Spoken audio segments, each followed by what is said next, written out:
चल रहे हैं नरेंद्र मोदी की लगातार कई सारे घटनाएं देखने का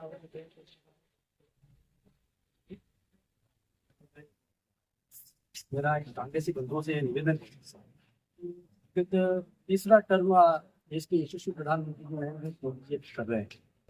इन 15 वर्षों में 12-13 वर्षों में एक छींटी जितना भी किसी भी घोटाले का एक दाग माननीय मोदी जी के दामन पे लगा होता बता देगा। एक घोटाला अगर माननीय मोदी जी ने या भारतीय जनता पार्टी की जो केंद्र की सरकार चल रही है अगर उन्होंने किया हो तो बता दिए। उससे पूर्व की अगर सरकारों की जहाँ तक बात करते हैं माननीय मनमोहन सिंह जी की सरकार की, वो घोटालों से त्रस्त सरकार थी और उसी घोटालों से त्रस्त सरकार की वजह से अन्ना हजारे को रोड पे आंदोलन करना पड़ा, हजारों सैकड़ों दिनों तक रोड पे करना पड़ा, ऑपरेशन करना पड़ा।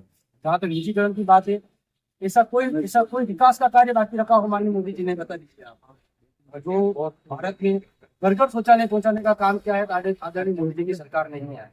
जो घर घर जो 1 रुपया वहां से आता था, माननीय प्रधानमंत्री जी भारत के प्रधानमंत्री थे, उनका एक बयान था, वो कहते थे कि मैं 1 रुपया वहां तक केंद्र से भेजता हूँ और धरातल पे आता है वो 10 पैसा भी नहीं रहता है। लेकिन मोदी जी ने सब लोगों के बैंकों में खाते खुलवाए, वो 1 रुपया जो केंद्र सरकार देती थी वो सीधा उन लोगों के खाते में ट्रांसफर हो रहा है। जिसको आप निजीकरण की बात करते हैं, उन्होंने निजीकरण को तोड़ करके उन्होंने जिस पार्टी ने भारतीय राष्ट्रीय कांग्रेस ने इस प्रकार से देश में एक परिवार को बढ़ावा देकर के केवल सोनिया गांधी और राहुल गांधी को अपना नेता माना, लेकिन मोदी जी जो कि एक साधारण परिवार से उठा हुआ व्यक्ति है, भारतीय जनता पार्टी की हमेशा से ये सोच रही है कि ऐसे व्यक्ति को शीर्ष में ले जाना है। आप भारतीय जनता पार्टी का राष्ट्रीय स्तर पर देख लीजिए, आप ऐसा कोई भी राष्ट्रीय अध्यक्ष बता दीजिए जो कि किसी बड़े परिवार से या बड़े खानदान से आया हो। सभी जमीन से जुड़े हुए कार्यकर्ता को उन्होंने बनाया है। कार्यकर्ताओं की पार्टी है, राष्ट्रवाद को बढ़ावा देने वाली पार्टी है भारतीय जनता पार्टी। इसलिए जो निजीकरण का आरोप लगा रहे हैं ये बेबुनियाद आरोप। एक तो ये है कि कांग्रेस पार्टी से बहुत सारे घोटाले के आरोप चल कर रहे हैं। 10 साल में एक भी आरोप सरकार पे नहीं लगा। इसको जब केंद्र में कांग्रेस की सरकार थी, केंद्र की सरकार थी उस समय ये राजा को जेल पहुंचाने का काम किसने किया? नंबर 2, मैं ये कहना चाहूंगा कि ये इनकी जुबानी इन्हीं को यही कह रहे हैं कि देश आजाद हमारे लोगों ने करवाया, हमारे लोगों ने किया। हमारे काम हमारे जिलों में बसे हुए 3 बार एमएलए बन गए। 60 साल से भारतीय जनता पार्टी का राज देश के ये भी तो वही मुद्दा है। दूसरी बात कि निजीकरण कहाँ नहीं हो रहा। आज मेरे पिता अगर करोड़ों की संपत्ति रखते गए ना, उसको देश करके अगर मैं भैया प्रतिदिन घर लेके एहसान नहीं कर रहा हूँ। आप बीएसएनएल से कमा के, आप दूरदर्शन से कमा करके, आप रेल से कमा करके, आप सड़क से परिवहन से कमा करके, और आप देश के हित में पैसा लगाते। कांग्रेस ने तो हजारों करोड़ रुपए के डैम बनाए। आपकी कोई एक उपलब्धि बता दें साहब कि आपने ये डैम बनाया। आप टीवी में रोज देख रहे हो जितने भी पुल बनाए रोज गिरते जा रहे। बिहार में 9 पुल गिर गए, उड़ीसा में 2 पुल गिर गए, आपके यूपी में आपके 7 पुल गिर गए, आपके अभी बॉम्बे में जो पुल बना वहां पे डैमेज आ रहा है। तो आप ये कौन सा क्या काम कर रहे हो? और रही बात कि आप वही बात है, आप कह रहे हो एक तरफ कि हमारा घोटाला बता दे। पहले निष्पक्ष जो चलता था देश, आज हमारी जो कानून व्यवस्था है आप खुद ही जान रहे, ईडी और सीबीआई उन्होंने बिल्कुल निचोड़ के और अपने जेब में रख रखी है। तो कौन बोलेगा? बोलने की हिम्मत ही नहीं, हिम्मत ही नहीं कर पा रहा है। ये ईडी सीबीआई का आरोप आप बता रहे। ईडी सीबीआई तो सर कांग्रेस के टाइम पे भी यही काम करते थे। नरेंद्र मोदी और अमित शाह जी को लेकर के लगातार इंक्वायरी किया। तो ये तो दोनों तरफ काम। जब आप विपक्ष में होते तब जनता की ज्यादा चिंता। उनके ऊपर आरोप लगे, उनको बंद तो नहीं किया ना। तो अमित शाह जी बंद हुए तो अमित शाह जी के पीछे तो आपको खुद को पता है क्या हुआ था। हमारे यहाँ पे क्षेत्रीय जो विधायक हैं गुलाब जी भाई साहब, उनके ऊपर भी तकलीफ आई थी। तो उनके ऊपर तकलीफ आई लेकिन वो छूटे भी तो सही ना, कानून की व्यवस्था थी। आज तो आप लोगों ने अच्छे सीएम को बंद कर दिया 3-3, 4-4 महीने तक। आप उनको छोड़ने का नाम ही नहीं ले रहे। छूटे तो वो भी है सर कोर्ट में। हेमंत सोरेन भी छूट गए, अमित शाह भी छूट गए। तो एक तरफ तो कांग्रेस पार्टी साबित हुआ क्या? ये कहते हैं कि नरेंद्र मोदी कोर्ट को भी चला रहे, सीबीआई को भी चला रहे। और जब कोर्ट आपके पक्ष में फैसला दे तब आप कहते हैं कि लोकतंत्र बिल्कुल सही। और जब आप ये कहते हैं कि कोर्ट आपके खिलाफ फैसला दे तो आप कहते हैं कि कोर्ट को भेज दिया। तो सर ये दोहरा चरित्र क्या कांग्रेस पार्टी को लगाना चाहिए? ऐसा है, कि 10 में से अगर 2 को ये छोड़ देते हैं, 8 को बंद करते हैं, तो ये कहूँगा कि आप निष्पक्ष जांच कराएं, निष्पक्ष कार्य करें। आप इस तरह से जबरन किसी को मतलब गुनाह साबित होने के पहले अगर आप बंद कर देते हैं तो ये करना। भारतीय जनता पार्टी विपक्ष के नेता को डराने के लिए, पार्टी में मिलाने के लिए ईडी सीबीआई धमकाती है और बिना किसी जांच से प्रूफ हुए भी बंद। मेरा एक निवेदन है इनसे, क्या भारत में अगर भ्रष्टाचार होता है, लोकतंत्र को कोई हानि होती है, तो क्या भारतीय राष्ट्रीय कांग्रेस उसके सपोर्ट में है? अगर भारतीय राष्ट्रीय कांग्रेस उसके सपोर्ट में है तो जिन नेताओं को ईडी और सीबीआई ने भ्रष्टाचार करते हुए पकड़ा, उनको उसमें लिप्त माना, तो उनको जेल की सलाखों के पीछे डाला, तो क्या मेरा इनसे प्रश्न है, क्या इनके पक्षधर है आप? अगर किसी मुख्यमंत्री का, उस मुख्यमंत्री ने घोटाला किया है, तो बिल्कुल ईडी और सीबीआई जो कि एक स्वतंत्र एजेंसियां है, तो उन स्वतंत्र एजेंसियों ने अपना कार्य मुस्तैदी से पूर्ण कर उन नेताओं को, जो भ्रष्ट नेता थे, उनको उन्हें जेल की सलाखों के पीछे डाला। ये काम अगर किया है तो ईडी और सीबीआई ने किया है, जिनको पूरी की पूरी स्वतंत्रता और पूरी स्वायत्ता अगर दे रखी है, तो भारतीय जनता पार्टी की सरकार, केंद्र सरकार, माननीय नरेंद्र मोदी जी की सरकार ने दे रखी है। अगर इसको ये कह रहे हैं कि वो ईडी और सीबीआई माननीय मोदी जी के चंगुल में है, ये इनका दोगलापन बता रहा है, क्योंकि इनके बहुत सारे नेताओं पे भ्रष्टाचार के आरोप लगे। आपने शासन की, जनता की गाढ़ी कमाई को जो तरीके से इन्होंने खाया है, बहुत सालों तक इन्होंने खाया है, उस मलाई को उन्होंने खाया है, तो वो मलाई धीरे धीरे निकल रही है, तो हमारे सारे नेता जेल क्यों जा रहे हैं? जबकि ईडी और सीबीआई स्वायत्त और स्वतंत्र एजेंसियां है, वो निष्पक्षता से अपना कार्य कर रही है।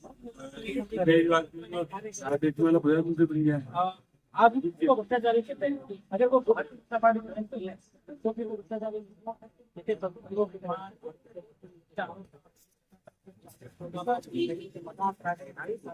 कितना हंगामा आप बता रहे ये तो आम पार्टी के जो खराब बोलने का आरोप लगा है, किस पे लगा है? कांग्रेस से इसकी विरोध कर रहे हैं इसके खिलाफ, और उसकी देवी बाबत कर रहे हैं उनके कांग्रेस के, वो उस समय आम पार्टी आम पार्टी का आम पार्टी का आरोप एफआईआर लॉन्च कर रही है और आम पार्टी से खराब घोटाले का आरोप लग रहा है, और आप बोल रहे हैं ये कहाँ का न्याय है बताओ? और आप आम पार्टी से समझौता कर रहे हैं कि आम पार्टी ने आप पे शीला दीक्षित पे आरोप लगाया, उस पर आपने उसको समझौता किया, और आप उस समझौते में भ्रष्टाचार में, इसका मतलब आप लिप्त हैं उसके साथ, उससे समझौता कर रहे हैं। ऐसा है कि सबसे पहले तो हाड़ा रानी की ऐतिहासिक नगरी में ये मीडिया का हार्दिक स्वागत और अभिनंदन। राजस्थान की गहलोत सरकार ने सलूम्बर को जिले के रूप में बहुत बड़ी सौगात दी थी। इसके लिए सलूम्बर वासी हमेशा प्रयासरत थे, लेकिन किसी की वो जिला बनाने के लिए एक दृढ़ इच्छा शक्ति की जरूरत होती है। वो अशोक जी गहलोत थे, उनको इच्छा शक्ति के आधार पर सलूम्बर को जिले की बहुत बड़ी सौगात दी। जहां तक मेरे अधिवक्ता मित्र विजय जी कह रहे थे, ईडी सीबीआई जो महाराष्ट्र के अंदर अजीत पवार है, जिन्होंने 54,000 करोड़ का सिंचाई घोटाला करते हैं, उसके खिलाफ संसद में भारतीय जनता पार्टी के सांसद संसद करने नहीं देते हैं, और जब वो भारतीय जनता पार्टी के अंदर शामिल हो जाते हैं तो उनके सारे गुनाह माफ हो जाते हैं। तो इस तरह का दोहरा चरित्र नहीं होना चाहिए। अगर कोई गुनाहगार किसी भी पार्टी का है, अगर उसको न्यायालय ने अगर उसको दोषी साबित किया है तो उसको सजा देने का काम न्यायालय का है। लेकिन अगर कोई भारतीय जनता पार्टी ज्वाइन करता है और उसके सारे गुनाह माफ हो जाते हैं, तो ये कहाँ का इंसाफ है? इनके अगर पार्टी के अंदर कोई व्यक्ति जाता है तो उसके सारे गुनाह माफ, अगर नहीं जाता है तो उसके घर पर ईडी के छापे, उसके घर पर सीबीआई के छापे। इस तरह का माहौल क्रिएट कर दिया है देश के अंदर कि हर व्यक्ति जो सीएम बन के बैठा हुआ है, कोई कार्य कर रहा है तो अपना कार्य कर नहीं पा रहा है। तो इनसे मैं ये पूछना चाहता हूँ कि अगर कोई भ्रष्टाचारी अगर आपकी पार्टी में सम्मिलित होता है तो क्या उसके सारे गुनाह माफ हो जाएंगे? भारतीय जनता पार्टी में अगर शामिल होंगे तो गुनाह माफ हो जाएंगे।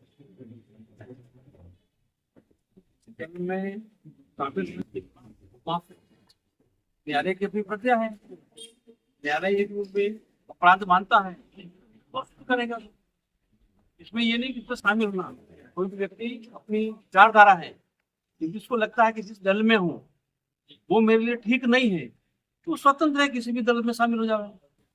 आपका कहना है कि मीठा मीठा तो खा जाता है आदमी और कड़वा कड़वा थूथ कर देता है, ऐसा नहीं चलता। कांग्रेस का चाल चल रहा है, ये सब जनता देख रही है। अभी हमारे भारतीय जनता पार्टी के स्टेटमेंट दिया था कि राजस्थान सरकार ने बहुत, माननीय अशोक गहलोत ने बहुत छोटे छोटे जिले बना दिए, और जब जनता का विरोध सामने आया तो वो उनको यू टर्न लेना पड़ा।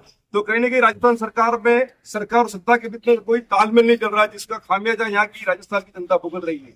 अभी तक इनके किसी भी मंत्री ने या किसी भी मिनिस्टर ने या किसी भी माननीय भजनलाल जी सीएम साहब ने ये स्टेटमेंट नहीं दिया कि ना ये सलूम्बर जिला यथावत रहेगा। क्या ये कह सकते हैं डंके की चोट पर किसी भी सभा में सार्वजनिक स्थान पर ये सलूम्बर जिला यथावत रहेगा? सलूम्बर के मुद्दे पे बात करूं, सलूम्बर जिला रहेगा या नहीं? सलूम्बर जिला रहेगा या नहीं?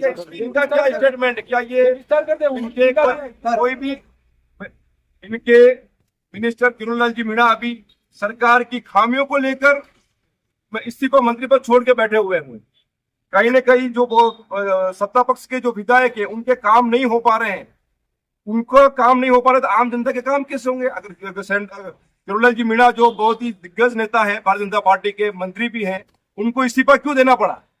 कहीं न कहीं उनकी क्षेत्र की या जनता राजस्थान की जनता कहीं न कहीं काम नहीं हुए तभी इस्तीफा देना पड़ा। तो जहाँ मंत्री खुद इस्तीफा दे रहे हैं तो राजस्थान की स्थिति क्या आप भली बात इससे परिचित हो सकते हैं आप? जिले की मांग आपने बताया था कि 50 करोड़ से पहले सरकार ने घोषित कर दिया, अब आप आनंद पानों ने बनाए जिले में खत्म हो जाए। सरकार कहना है कि जनता डरी हुई है, तो क्या आप आश्वासन दे रहे हैं कि नहीं हटेगा? निश्चित रूप से सलूम्बर जिला जो इन्होंने बनाया है बिल्कुल छोटा जिला है।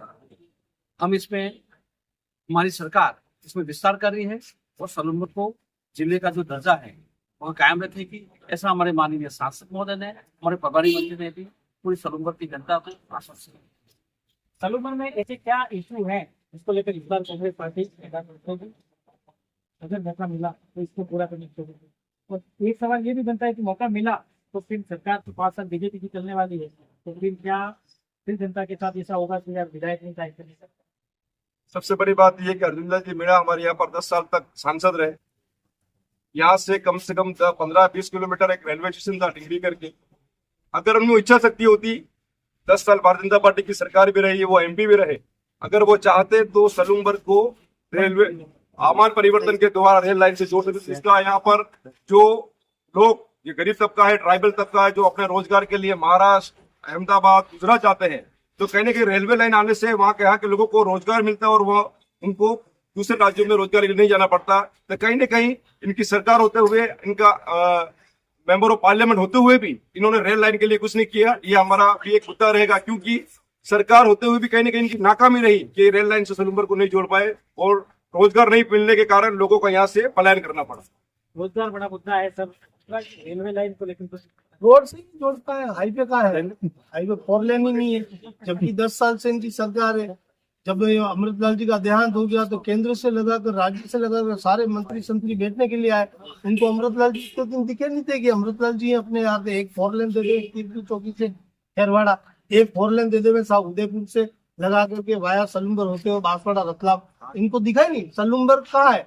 एक जिला बनाया जिसकी ये खामियां निकाल रहे हैं कि जिला तो ऐसा है छोटा है।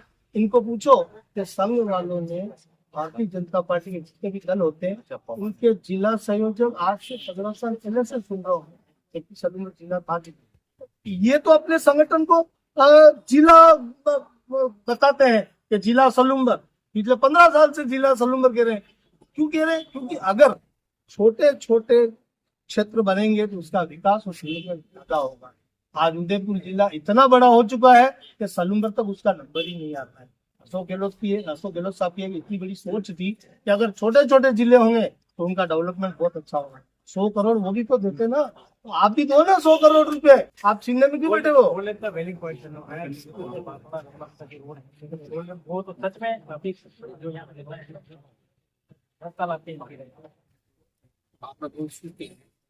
पहले मैं रेलवे लाइन पे आ जाऊँ। कपूर सिंह जी ने यहाँ से चुनाव लड़ा, एमएलए में उनको पसंद है तो सांसद मियाँ बीवी दोनों एमएलए बन गए। तो राजस्थान में सरकार इनकी परिवार की, केंद्र में सरकार इनकी। रेल लाइन तो ये भी ला सकते थे, हमने नहीं लाए। ये हमारी बात नहीं लाए। आप भी ला सकते थे। जब डिंगरी वाली लाइन पहले यहाँ पड़ रही थी, सलूम्बर में आ रही थी, सोन जी बटाकर साहब इनके एमएलए थे।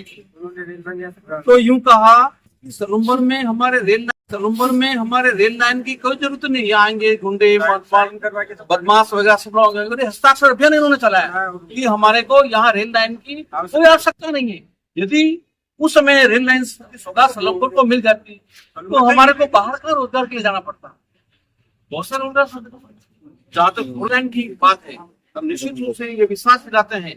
और हमारे अर्जुन राम जी मेघवाल जो केंद्रीय मंत्री हैं, उन्होंने बड़ी सभा में घोषणा करके गए हैं कि उदयपुर से रतलाम वाला जो फोर लेन है, अभी स्टेट हाईवे है, इनको हम आने वाले समय में इसको फोर लेन करेंगे। फाइनली स्टेटमेंट लेंगे आप? उन्होंने एक विषय और बताया कि कांग्रेस पार्टी के शासनकाल में बहुत सारे विकास कार्य जिला बना, और ये जिले की मांग को, जिले की बात को लेकर के ये बहुत ही ज्यादा एक्साइटेड कि जिला हमने बनाया, जिला है। मेरा आपसे आग्रह है, 90 के बाद में भारतीय जनता पार्टी प्रभाव में आई इस क्षेत्र में। 1990 के बाद 1990 में चुनाव हुए, फूलचंद सिंह मीणा विधायक रहे, 1993 में वापिस चुनाव हुए मध्यावधि, फूलचंद सिंह मीणा विधायक रहे। 1990 से लगा करके 1958 का जो कालखंड रहा, जिसमें भारतीय जनता पार्टी की सरकार और राजस्थान में बेरोजगारी की शेखावत की सरकार, उस सरकार में बेरोजगारी की शेखावत की सरकार में माननीय फूलचंद सिंह मीणा के कार्यकाल में यहाँ पर जितने भी एक्शन ऑफिस है सारे फूलचंद सिंह मीणा के कार्यकाल में सलूम्बर में स्थापित हुए। जो कॉलेज, उस समय कॉलेज का सपना देखना भी आदिवासी क्षेत्र के लिए बहुत दूर सपना था, लेकिन यहाँ के यशस्वी विधायक थे फूलचंद सिंह मीणा, उनके कार्यकाल में यहाँ पे कॉलेज की स्थापना हुई। और उसी समय जब ये बीटीपी की और बाप पार्टी की जो बात कर रहे हैं, लेकिन आदिवासी समाज आज भी भोला समाज है। उस आदिवासी समाज को अगर भड़कलाने का काम किया है, उनके अधिकारों पर किसी ने कुठाराघात किया है, तो इस कांग्रेस पार्टी के नेताओं ने किया है। जबकि टीएसपी जनजाति उपयोजना क्षेत्र शेड्यूल 5 में 5वीं अनुसूची में इसको जो जनजाति उपयोजना क्षेत्र घोषित किया और उसमें विशेष अधिकार अगर दिए, तो भैरव सिंह जी शेखावत की सरकार ने इस अनुसूचित क्षेत्र में विशेष अधिकार उनको दिए और सभी आदिवासियों को सरपंच का, प्रधान का ये राइट्स अगर किसी ने दिया तो भैरव सिंह जी शेखावत की सरकार ने। मेरा कांग्रेस मित्रों से निवेदन है कि इस विषय पर कि भारतीय जनता पार्टी की सरकार में कोई कार्य नहीं हुए, इस प्रकार की बातें करना बंद कर दीजिए, क्योंकि भारतीय जनता पार्टी का दूसरा नाम ही विकास।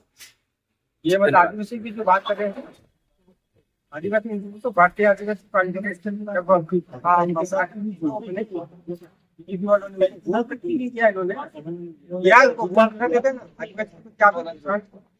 आदिवासी का महिला बिल पास राष्ट्रपति बन गई थी, हमें वोट दे देते आप। सर एक मिनट, आपने अभी सवाल पूछा नहीं, अगर आप कांग्रेस का विधायक जिता दोगे और सरकार बीजेपी की है तो क्या कर देंगे? मैं ये बताना चाह रहा हूँ आपको कि हमारा जो नेता है, जो विधायक चुनाव लड़ने वाला है, तो बहुत अनुभवी है। उसके मतलब उनके करीबन 40 सालों से इतना अनुभव है, वो डेवलपमेंट करवा सकते हैं। जैसे कि अभी की बात है कि राजस्थान में कांग्रेस की सरकार थी और आपके विधायक अमृतलाल जी ने काम लेके आए, तो ये तो सबको पता है कि जिसकी सरकार होती है वो काम लाता है। जो अगर यहाँ से अगर जो पुराना जो व्यक्तित्व रखता है और जो अनुभवशील एमएलए होगा, पुराना एमएलए रह चुका होगा, अगर वो वहां जाके सीट पे बैठेगा तो सलूम्बर का विकास निश्चित होगा।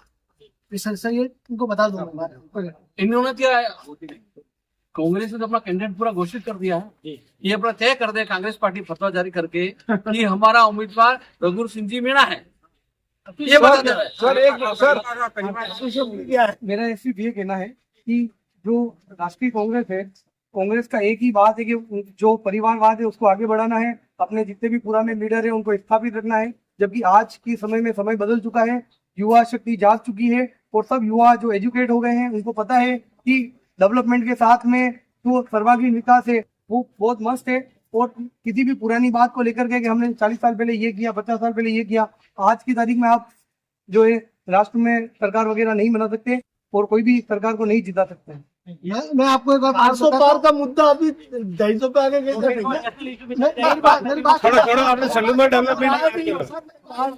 अनुभव की बात जो बता रहा हूँ, राजस्थान में बिना अनुभव के इन्होंने मुख्यमंत्री बैठा दिया।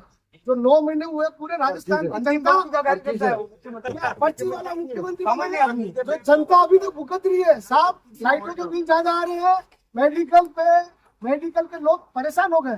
मेरा कहना है वो परिवारवाद वो अंतिम मंगती का कार्यकर्ता है। बीजेपी में पद्धति है कि जो सामान्य आदमी है उसको मौका मिलता है। पावर देना चाहिए, पावर देना चाहिए।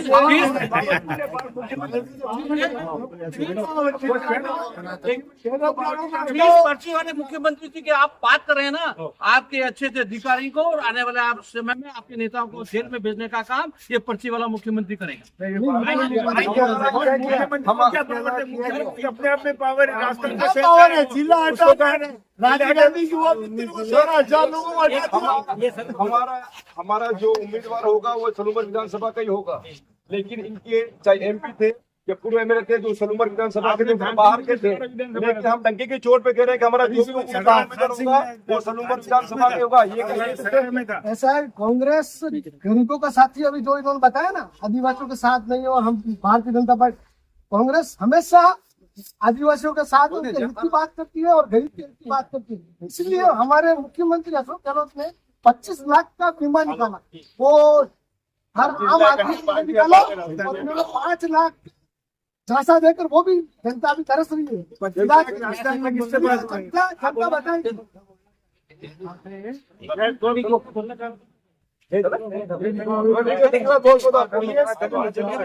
जीएसटी मुद्दा अगर भैरव सिंह जी की सरकार में अगर भैरव सिंह जी लेकर के आए, मैं पूछना चाहूंगा कि आदिवासी के उनके साथ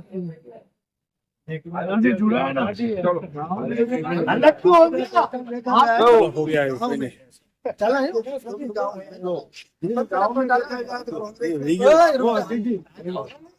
पानी हैंड होगा तो जाओ ना, कंपनीकरण रोड सारे काम पानी कितना देंगे। निश्चित रूप से सलूम्बर की जनता कमल पर अपनी मोहर लगा रही है और निश्चित रूप से लगाएगी। कैंडिडेट बता रहे यार, यहाँ राजस्थान फाइनल है, राजस्थान में भारतीय जनता पार्टी की सरकार है और दिल्ली में मोदी की सरकार है और यहाँ कमल खिलता है और निश्चित रूप से खिलेगा तो सलूम्बर विधानसभा का चौमुखी विकास होगा।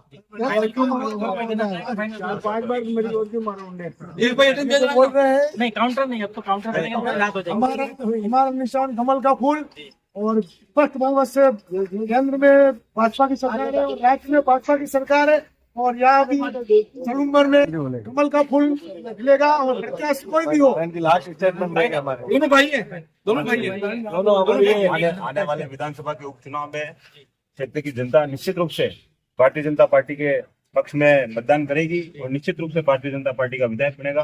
और यही कहना सलूम्बर की जनता को क्या मैसेज के लिए कहना ये चाह रहा हूँ, जनता ने अभी जो विधायक के चुनाव हुए 9 महीने पूरे हो गए और उन्होंने राज नहीं किया और वो अंदर से महसूस कर चुकी है कि हम ठग गए, पर अब नहीं ठगेंगे और कांग्रेस की यहाँ से जीत होगी। हमारा कैंडिडेट पक्का है, सच्चा है, ईमानदार है और अनुभवी है, और उसको अगर जिताकर भेजते हैं सलूम्बर का विकास और जनता भेजेगी और विकास होगा। कांग्रेस की सरकार में जो पेपर लीक हुए थे, माननीय अशोक गहलोत जी मुख्यमंत्री थे, उन्होंने उन माफियाओं को हाथ तक नहीं लगाया, पकड़ना तो दूर की बात है।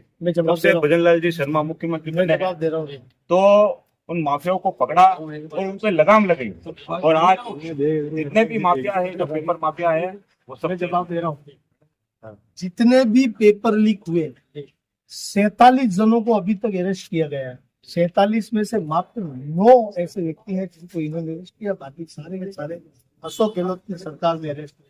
ये पक्की और ऑथेंटिक न्यूज है। और दूसरा, मेरे छोटे भाई कह रहे हैं कि कांग्रेस ने क्या किया, इन्हीं के गांव में 5 करोड़ रुपए का सोम कमला अम्बा बांध पर पुल बना है और उसकी लागत 5 करोड़ से 14 करोड़ कर दी गई है, और ये डूंगरपुर पलक झपकते ही वहां से जाएंगे, दूसरा कोई जाए नहीं जाए। तो सलूम्बर साहब का जवाब देना चाहता हूँ, सलूम्बर की जनता भ्रमित होने वाली नहीं है, और इस बार राज्य केंद्र और राज्य सरकार के साथ सलूम्बर की जनता है। बिल्कुल कमल खिलेगा सलूम्बर में, नहीं सरकार बनेगी। आज सलूम्बर विधानसभा में हम थे, यहाँ पर दोनों पार्टी के प्रतिनिधि अपने अपने पक्ष रख रहे हैं, कभी स्टेट से लेकर के नेशनल इशू तक चले गए, बहस गरमा गर्मी हो गई, और नेशनल इशू पे अगर बहस करेंगे तो पूरी रात करेंगे तो भी कवर। सलूम्बर की विधानसभा सीट को कवर करने के लिए आज हमारा कारवा सलूम्बर में था। भाजपा और कांग्रेस दोनों के अपने अपने दावे हैं। आने वाले समय में जनता क्या फैसला करेगी ये तो आने वाला समय तय करेगा। देखते रहे, हमारे चैनल को सब्सक्राइब करें, देखते रहे 10 आपका दिन। भारत माता की जय। बहुत अच्छा साहब, बहुत बहुत धन्यवाद।